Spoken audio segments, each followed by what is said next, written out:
हरे कृष्णा। गुड्डू की दुनिया में आपका बहुत बहुत स्वागत है।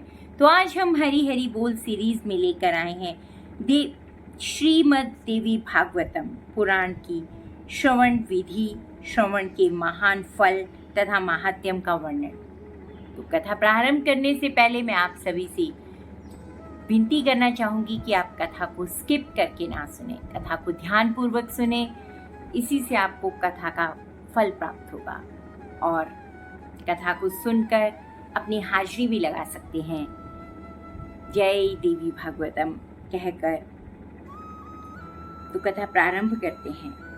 ऋषिगण बोले, महाभाग सूची, हम देवी भागवत के उत्तम महात्म्य को सुन चुके हैं, अब पुराण श्रवण की विधि सुनना चाहते हैं। सूची कहते हैं, मुनिगणों, विद्वान पुरुष को चाहिए कि सर्वप्रथम ज्योतिषी को बुलाकर उससे मुहूर्त पूछे।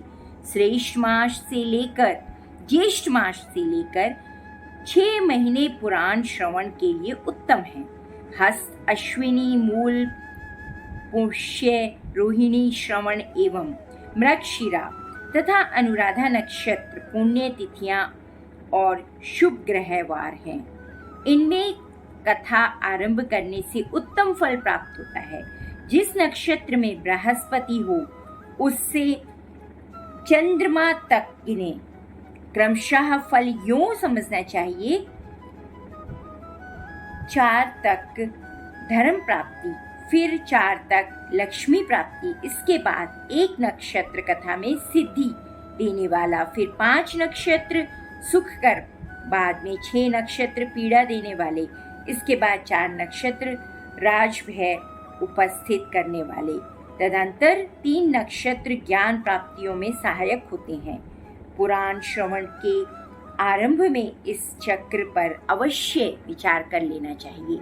यह भगवान शंकर का कथन है अथवा भगवती जगदम्बिका को प्रसन्न करने के लिए 4 नवरात्रों में इसका श्रवण करना चाहिए।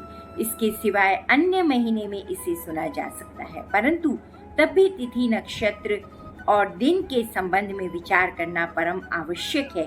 विवेकशील पुरुष का कर्तव्य होता है कि वह विवाह आदि यज्ञों जैसी सामग्री आवश्यक होती है वैसी ही सामग्री इस नव्य यज्ञ में एकत्रित करने का प्रयत्न करे। दंभ और लोभ से रहित अनेकों सहायक विद्वान रहने चाहिए। भगवती जगदम्बिका में भक्ति रखने वाले 4 अन्य पुरुष अथवा वाचक के अतिरिक्त बैठकर पाठ करें। प्रत्येक दिशा में यूं समाचार भेजना चाहिए, आप लोग यहाँ अवश्य पधारें। श्रीमद् देवी भागवतम की कथा आरंभ हो रही है। सूर्य, गणेश, शिव, शक्ति अथवा विष्णु, किन्हीं भी देवताओं में भक्ति रखने वाले क्यों ना हो, वे सभी इस कथा के श्रवण में शामिल हो सकते हैं। अधिकारी हैं, कथा सुनने के अधिकारी हैं, क्योंकि सभी देवता भगवती आदि शक्ति उपासना तो करते ही हैं। श्रीमद् देवी भागवतम की कथा अमृतमयी है। इससे अटूट प्रेम रखने वाले सज्जन इस रस को पीने की उत्कृष्ट इच्छा से यहाँ अवश्य पधारने की कृपा करें।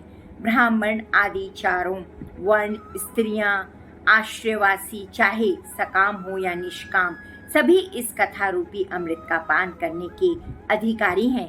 यदि 9 दिनों तक कथा सुनने का अवकाश ना मिले तो इस पुण्य यज्ञ में यथावसर कुछ समय के लिए तो अवश्य ही आना चाहिए। अत्यंत नम्रता के साथ जनसभा जन में निमंत्रण भेजना चाहिए। आए हुए सज्जनों को ठहराने के लिए समुचित स्थान का प्रबंध करें। धरती को झाड़ बुहार कर कथा का स्थान सजावें। वहाँ की भूमि विस्तृत हो, इसे गोबर से लीप देना चाहिए। यहाँ सुंदर मंडप बनावें, केले के खम्भ लगाए जाएं, ऊपर चांदी लगा दी जाए। ध्वजा और पताकाओं को मंडप की सजावट होनी चाहिए। पताकाओं से मंडप की सजावट होनी चाहिए। कथावाचक के लिए दिव्य आसन लगावें। इस आसन पर सुखप्रद बिछौना होना चाहिए। यत्नपूर्वक ऐसा आसन बनावें कि वक्ता पूर्व अथवा उत्तर की ओर मुख करके अथवा कथा बाँच सके। कथा सुनने के लिए स्त्री पुरुष सभी आवें और उसके लिए समुचित आसनों की व्यवस्था हो। सुंदर ढंग से प्रवचन करने वाले इंद्रिय विजयी शास्त्र ज्ञानी, देवी के उपासक दयाशील, निर्प्रह उदार और सत असत का ज्ञान रखने वाले विद्वान पुरुष उत्तम वक्ता माने जाते हैं। श्रोता वह उत्तम है जो ब्रह्मा से आस्था रखता हो, जिसकी देवताओं में भक्ति हो तथा जो कथा रूपी रस का पान करना चाहता हो, साथ ही उदार, निर्लोभी और नम्र तथा हिंसा आदि से वर्जित भी हो। पाखंड रचने वाला लोभी, स्त्री लंपट, धर्मध्वजी, कटुभाषी और क्रोधी स्वभाव वाला वक्ता देवी यज्ञ में श्रेष्ठ नहीं होता। श्रोताओं को समझाने में तत्पर रहने वाले एक प्रकांड विद्वान निसंदेह संदेह को निवारण करने के लिए सहायक रूप में कथावाचक के पास बैठ जाए। कथा आरंभ होने से पहले ही दिन वक्ता और श्रोतागण शोर कर्म करा लें। इसके बाद नियम पालन करने लग जाएं। शौच आदि से निवृत्त होकर अरुणोदय वेला में ही स्नान कर लें। संध्या तर्पण आदि नित्य कर्म संक्षेप से करें। श्रीदेवी भागवत की कथा सुनने का अधिकारी बनने के लिए गोदान करना चाहिए। श्रीमद् देवी भागवतम की कथा पुस्तक सुंदर अक्षरों से संपन्न भगवती की वांग्मयी मूर्ति है। संपूर्ण उपचारों से इसकी पूजा परम आवश्यक है। कथा की निर्विघ्न समाप्ति के लिए 5 ब्राह्मणों का वर्ण करें। वे ब्राह्मण नवान मंत्र का जाप और दुर्गा सप्तशती का पाठ करें। प्रदक्षिणा और नमस्कार करने के पश्चात भगवती जी की यों स्तुति करनी चाहिए। कात्यायनी, आप महामाया एवं जगत की आधीश्वरी हैं। भवानी, आपकी मूर्ति कृपामयी है। मैं संसार रूपी सागर में डूब रहा हूँ, मेरा उद्धार कीजिए। ब्रह्मा, विष्णु एवं शिव से सुपूजित होने वाली जगदम्बिके, आप मुझ पर प्रसन्न हो देवी। मैं आपको नमस्कार करता हूँ, मुझे अभिलाषित वर देने की कृपा करें। इस प्रकार प्रार्थना करने के पश्चात मन को एकाग्र करके कथा सुने। व्यास स्वरूप मानकर समाहित चित्त से कथावाचक की पूजा करें। माला, अलंकार एवं वस्त्र आदि से स्वागत करके व्यास देवी की यों प्रार्थना करें। भगवान, आप व्यास स्वरूप हैं। संपूर्ण शास्त्रों एवं इतिहासों का रहस्य आपको विदित है। मैं आपको नमस्कार करता हूँ। कथा रूपी चंद्रमा को उदय करके मेरे अंतःकरण में अंधकार को दूर करने की कृपा करें। 9 दिनों तक सभी नियम प्रथम दिन की तरह करने चाहिए। ब्राह्मणों को बैठाकर उनकी पूजा करने के पश्चात स्वयं बैठें। धर्म, अर्थ, काम और मोक्ष चारों पुरुषार्थ प्राप्त करने के लिए खूब सावधानी से कथा श्रवण करना चाहिए। उस समय घर, स्त्री, पुत्र और धन संबंधी चिंता बिल्कुल दूर कर दें। पंडित जी सूर्योदय से लेकर सूर्यास्त होने तक कुछ समय पहले तक कथा बाँचें। दोपहर में केवल 2 घड़ी विश्राम करना चाहिए। लघु शंका और शौच पर नियंत्रण रखें, अर्थात बारंबार ना जाना पड़े। इसके लिए थोड़ा भोजन करना उत्तम है। वास्तव में तो कथायार्थी एक समय केवल हविष्यान खाए यही ठीक है, अथवा वे फल, दूध एवं व्रत के आधार पर रह सकते हैं। विचारशील पुरुषों को चाहिए कि जिससे कथा में विघ्न न पड़े वैसे ही भोजन की व्यवस्था कर लें। द्विजरों एवं अब कथा श्रवण में निष्ठा रखने वालों के नियम बताता हूँ। जो ब्रह्मा, विष्णु और शंकर में भेद दृष्टि रखते हैं, भगवती जगदम्बिका में जिनकी भक्ति नहीं होती, तथा जो पाखंडी, हिंसक, कपटी, ब्राह्मण द्रोही और नास्तिक हैं, उन्हें श्रीमद् देवी भागवत की कथा सुनने का अधिकार नहीं है। ब्राह्मण का धन अर्पण करने वाले, दूसरे की स्त्री पर दृष्टि डालने वाले तथा देवता के धन पर अधिकार जमाने वाले लोभी मनुष्य कथा श्रवण के अधिकारी नहीं हैं। व्रती पुरुष ब्रह्मचर्य का पालन करें, जमीन पर सोवें, सत्य बोलें, इंद्रियों पर काबू रखें और कथा समाप्त होने पर रात में संयम पूर्वक पत्रावली में भोजन करें। बैंगन, तेल, दाल, मधु एवं जला हुआ बासी तथा भाव दूषित अन्न त्याग दें। मांस, मसूर, ऋतुमती स्त्री का देखा हुआ अन्न, मूली, हींग, प्याज, लहसुन, गाजर, कोहड़ा तथा नालिका नामक साग ना लें। काम, क्रोध, लोभ, मद, दंभ एवं अभिमान को पास न आने दें। ब्राह्मण द्रोही, पतित, संस्कारहीन, चांडाल, यवन, ऋतुमती स्त्री और वेद विहीन मनुष्य के साथ कथा में, व्रत में संलग्न पुरुष बातचीत तक न करें। वेद, गौ, ब्राह्मण, गुरु, स्त्री, राजा, महान पुरुष, देवता तथा देवताओं के भक्त, इनकी निंदा कान से भी ना सुने। जो कथाव्रती पुरुष है, उन्हें चाहिए कि सदा नम्र रहें, निष्कपट व्यवहार करें, पवित्रता रखें, दयालु बने, थोड़ा बोलें और मन ही मन उदारता प्रकट करते रहें। श्वेत कुष्ठी, श्रेय रोग वाला, भाग्यहीन, पापी, दरिद्र, संतानहीन जन भी भक्ति पूर्वक एवं कथा को सुन सकते हैं। जो स्त्री वंध्या है, भाग्यहीन है, विधवा है, भाग्यहीन है तथा जिसे एक संतान के बाद पुनः संतान नहीं हुई अथवा जिसके बच्चे मर जाते हैं, गर्भ गिर जाता है, ये स्त्रियां भी श्रीमद् देवी भागवत की कथा सुने। जो पुरुष बिना आश परिश्रम के ही धर्म, अर्थ, काम और मोक्ष पाने की अभिलाषा रखता है, वे यत्न पूर्वक श्रीमद् देवी भागवत की कथा सुने। कथा के ये 9 दिन 9 यज्ञों के समान है। इनमें किया हुआ दान, हवन, जप अंततः फल देने वाला है। इस प्रकार नव हवन करके कथा का उपाध्यान करना चाहिए, उद्यापन करना चाहिए। फल की अभिलाषा रखने वाले पुरुष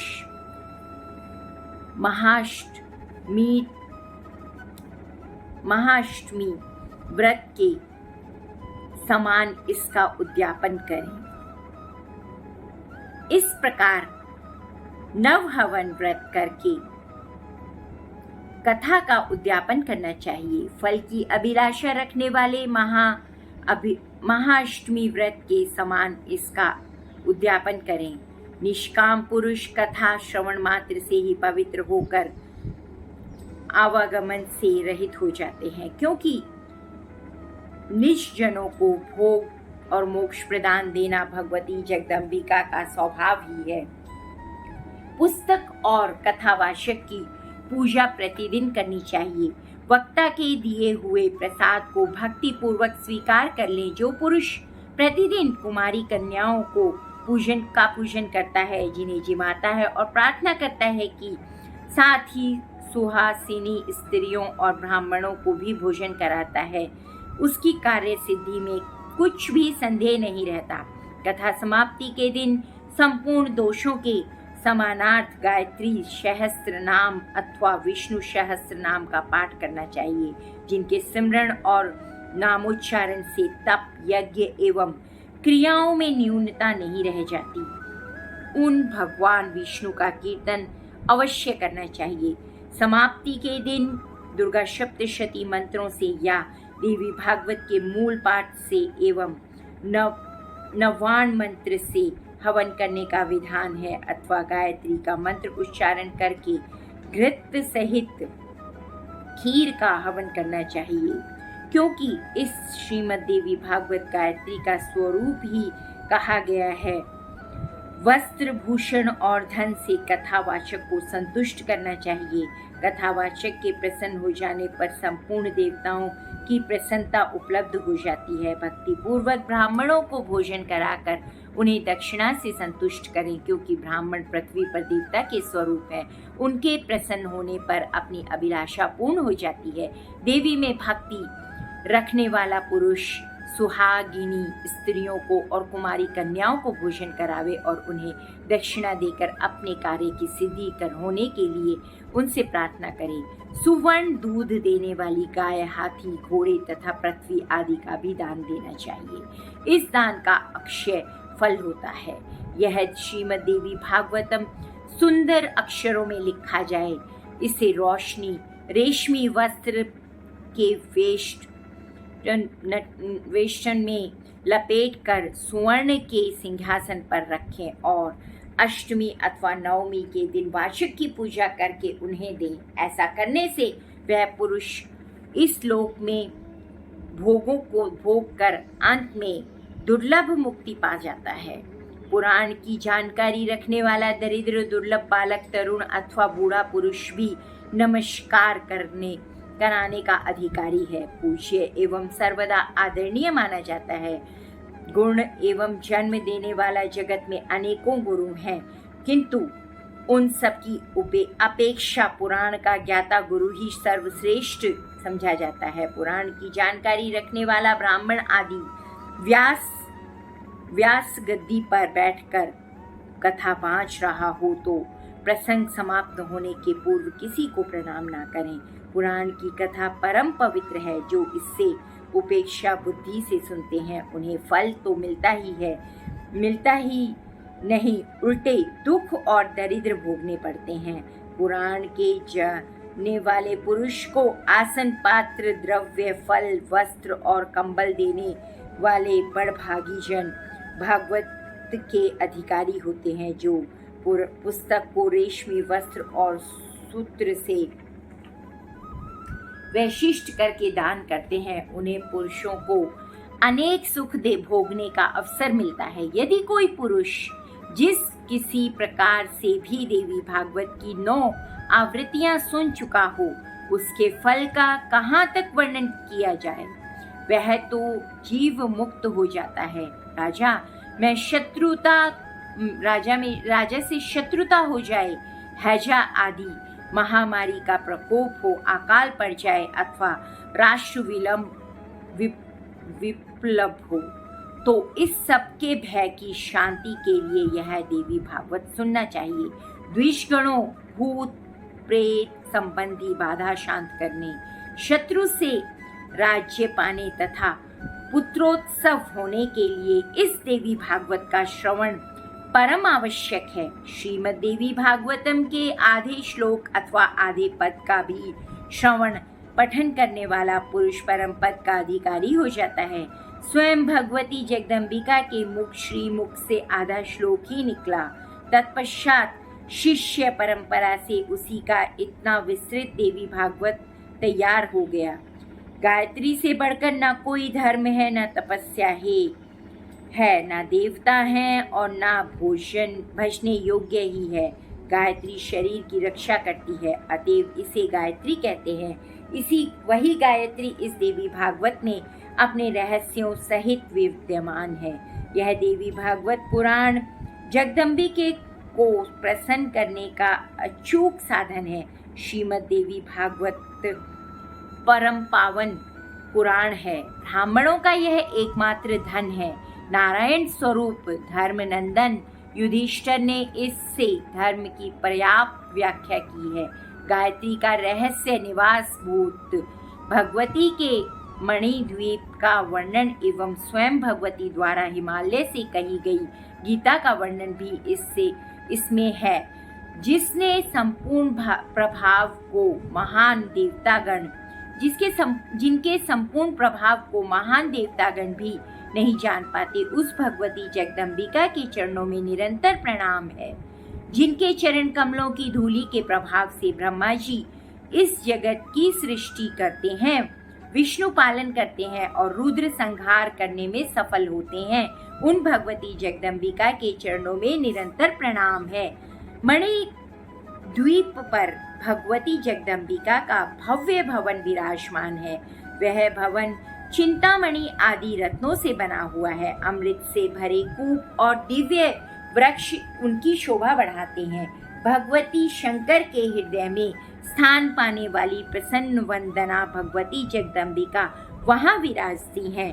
बड़भागी पुरुष उनका ध्यान करके भोगने के पश्चात निश्चय ही परम पद भी पा जाते हैं। ब्रह्मा, विष्णु, शंकर एवं इंद्र आदि देवता उनकी उपासना करते हैं। वे मणिद्वीप की आदि अधिष्ठात्री देवी भगवती जगदम्बिका जगत का कल्याण संपादन करें। हरे कृष्णा। देवी महात्म्यम का बहुत बहुत धन्यवाद। आप सभी को कथा सुनने के लिए बहुत बहुत धन्यवाद। श्रीमद् देवी भागवतम को ध्यान पूर्वक सुनकर उनकी कथा में हाजिरी लगाएं और अपनी हाजिरी कमेंट करके लगा सकते हैं आप सब लोग। जय देवी भागवत लिखकर। भगवान माँ भगवती देवी आपके जीवन को मंगलमय करे और आपके जीवन में सभी खुशियाँ बनी रहें। इसी प्रार्थना के साथ कथा समाप्त करती हूँ। धन्यवाद।